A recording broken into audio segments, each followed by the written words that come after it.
Welcome shakshicookinglifestyle. Hi friends, எல்லாரும் எப்படி இருக்கீங்க? நாம் இன்றைக்கி பார்க்க போகிற சூப்பரான ஒரு ஸ்வீட் ரெசிபி தாங்க பார்க்க போகிறோம். ஆமாங்க, நம்ம குழந்தைங்களுக்கெல்லாம் எக்ஸாம் ஸ்டார்ட் ஆகிடுச்சு. இப்போ வந்து லீவ் வரப்போகுது. கண்டிப்பாக அடிக்கடி ஏதாவது ஸ்நாக்ஸ் செய்து கொடுங்கன்னு கேட்பாங்க. நம்ம கடையில் போய் வாங்குறதோட வீட்லேயே நம்ம செய்தோம்னா வந்து ரொம்ப ஆரோக்கியமாக இருக்கும். வாங்க நம்ம வீடியோவை ஸ்கிப் பண்ணாமல் லாஸ்ட் வரைக்கும் பாருங்கள். சப்ஸ்கிரைப் பண்ணாதவங்க சப்ஸ்கிரைப் பண்ணிக்கோங்க. இப்போ பார்த்தீங்கன்னா ஒரு கப் அளவு நம்ம வீட்டில் இருக்க பொருள் மட்டும்தாங்க. கோதுமை மாவு எடுத்துருக்கேன். அதே போல் ஒரு சின்ன பவுலுக்கு ஒரு பவுல் வந்து துருவன தேங்காய் எடுத்துருக்கேன். அதே போல் வீட்டில் வந்து நல்லா பழுத்த பழம் இருந்துச்சுன்னா சில இடத்துல குழந்தைங்க சாப்பிட மாட்டாங்க.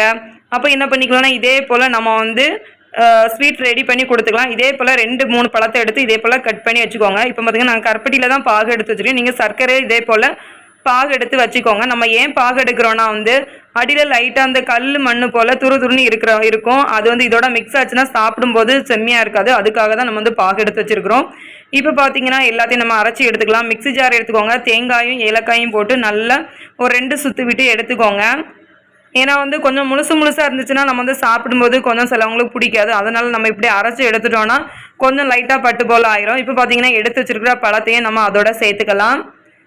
இனி கொஞ்சமாக இதில் பாதி கோதுமை மாவை நம்ம இதோட சேர்த்து ஒரு 2 சுற்று விட்டு எடுத்துக்கலாம். பழமும் கொஞ்சம் நல்லா அடிபடணும், தேங்காயும் கொஞ்சம் நல்லா அடிபட்டு வந்துடும். இதே மாதிரி நல்லா ஸ்மூத்தாக நமக்கு கிடைக்கும். இப்போ பார்த்தீங்கன்னா நம்ம வந்து வடிகட்டி கருப்பட்டி பாக இதோட சேர்த்துக்கலாம். ஒரு அரிப்பி வச்சு இதே போல் வடிகட்டிக்கோங்க. கொஞ்சமாக சேர்த்துக்கோங்க. சேர்த்துட்டு நம்ம வந்து மிக்ஸி ஜாரில் வச்சு இன்னும் ஒரு 2 சுற்று விட்டு நம்ம எடுத்துக்கலாம். இதே போல் கொஞ்சம் நல்லா ஸ்மூத்தாக கிடைக்கும். இப்போ ஒரு பவுலில் நம்ம இதை சேர்த்துக்கலாம். இனி பார்த்தீங்கன்னா மீதி இருக்கிற கோதுமை மாவையும் இதே போல் அது கூட சேர்த்துக்கோங்க. சேர்த்துக்கிட்டு மீதி இருக்கிற கருப்பட்டி பாகையும் நம்ம அதோட சேர்த்துக்கலாம். கருப்பட்டி பாகு குழந்தைங்களுக்கு ரொம்பவே நல்லது. இந்த காலத்து குழந்தைங்க கருப்பட்டி காஃபினாலே குடிக்க மாட்டாங்க. ஆனால் வந்து கண்டிப்பாக குடிக்க வைக்கணும். இப்படி நீங்கள் வந்து ஸ்நாக்ஸ் பண்ணி கொடுத்தீங்கன்னா கண்டிப்பாக விரும்பி சாப்பிட்ருவாங்க. இப்போ வந்து இதே போல் நல்லா மிக்ஸ் பண்ணி விடுங்க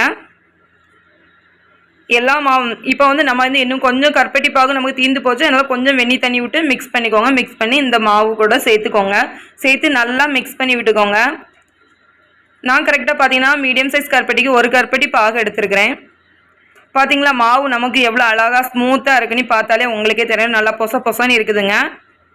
நம்ம பழம் சேர்த்துருக்கிறதுனால நமக்கு வந்து நல்லா டேஸ்ட்டாக இருக்கும். சீக்கிரத்தில் காஞ்சி போகாது. சாப்பிட்றதுக்கே ஒரு என்ன சொல்கிறது, ஒரு கேக் சாப்பிட்ட ஃபீலிங்ஸ் இருக்குங்க. இப்போ வந்து கொஞ்சமாக ஒரு சிட்டிகை உப்பு சேர்த்து லைட் 2 சொட்டு தண்ணி சேர்த்து இதே போல் நல்லா மிக்ஸ் பண்ணி விட்டுக்கோங்க.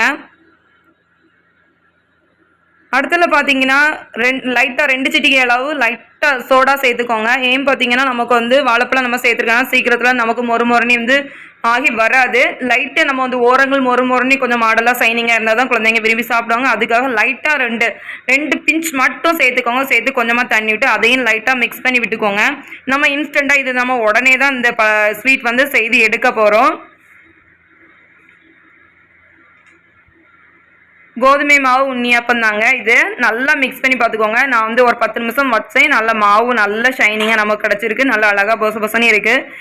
இது பார்த்தீங்கன்னா நம்ம இப்போ குழிப்பணியார சட்டியில் தாங்க செய்ய போகிறோம். உங்ககிட்ட குழிப்பணியார சட்டி அப்படி இல்லைன்னு நினச்சிங்கன்னா நீங்கள் வந்து நம்ம வடையெல்லாம் சுட்டு எடுப்பீங்களா, சீஞ்சட்டி இருக்கும் இல்லையா, அதில் வச்சு நீங்கள் எப்பவும் போல் ரெடி பண்ணி எடுத்துக்கலாம். இது குழிப்பணியார சட்டியில் விட்டிங்கன்னா கொஞ்சம் மாடலாக இருக்கும். கொஞ்சம் குட்டி இட்லி போல் இருக்கும். குழந்தைங்க விரும்பி சாப்பிடுவாங்க. இப்போ பார்த்தீங்களா நம்மளோட மாவு வந்து நல்லாவே ஊறி இருக்குது. ஃப்ரெண்ட்ஸ், உங்கள்கிட்ட ஒரு சாரி கேட்டுக்கேன். என்னோடய வீடியோ வந்து கொஞ்சமாக சின்ன சைஸில் இருக்கிறது போல் இருக்குது. என்னோடய கேமரா கொஞ்சம் லெவல் மாறி போச்சு. சாரி. மீதி உள்ளதெல்லாம் கொஞ்சம் கிளியராக உங்களே கிடைக்கும். இதே போல் ஒரு ஆப்பை எடுத்து நம்ம வந்து இப்போ கேஸ் ஆன் பண்ணி வச்சுக்கோங்க. இப்போ நமக்கு நல்லாவே சூடாயிடுச்சு. நெய் விட்டு இதே போல் ஒவ்வொரு ஆப்ப அளவுக்கு நீங்கள் வந்து எடுத்து ஊற்றிக்கோங்க. இப்போ பார்த்தீங்கன்னா நமக்கு நல்லாவே பொரிஞ்சிருக்குது. ஓரம் பார்த்தா உங்களுக்கு தெரியும். நல்ல பபிள்ஸ் விட்டு வந்திருக்குது. இதே போல் நீங்கள் வந்து மாற்றி போட்டுக்கோங்க. உங்களுக்கு வந்து நெய் பிடிக்காது அப்படின்னா நீங்கள் வந்து ஒன்றில் நம்ம யூஸ் பண்ணுற ஆயிலே சேர்த்துக்கலாம். சூப்பரான குழிப்பணியாரம், கோதுமை குழிப்பணியாரம் நமக்கு வந்து ரெடி ஆகிடுச்சு. இது வந்து பழமும் சேர்த்துருக்கேன். சாப்பிட்றதுக்கு செமையாக இருக்கும். நல்ல பஞ்சு போல் இருக்கும். அதே போல் இப்போ பார்த்துக்கோங்க, நான் ஒன்று எடுத்து உங்களுக்கு பிச்சு காமிக்கிறேன். எவ்வளோ அழகாக சாஃப்டாக பிஞ்சு வருதுன்னு உங்களுக்கே தெரியும்.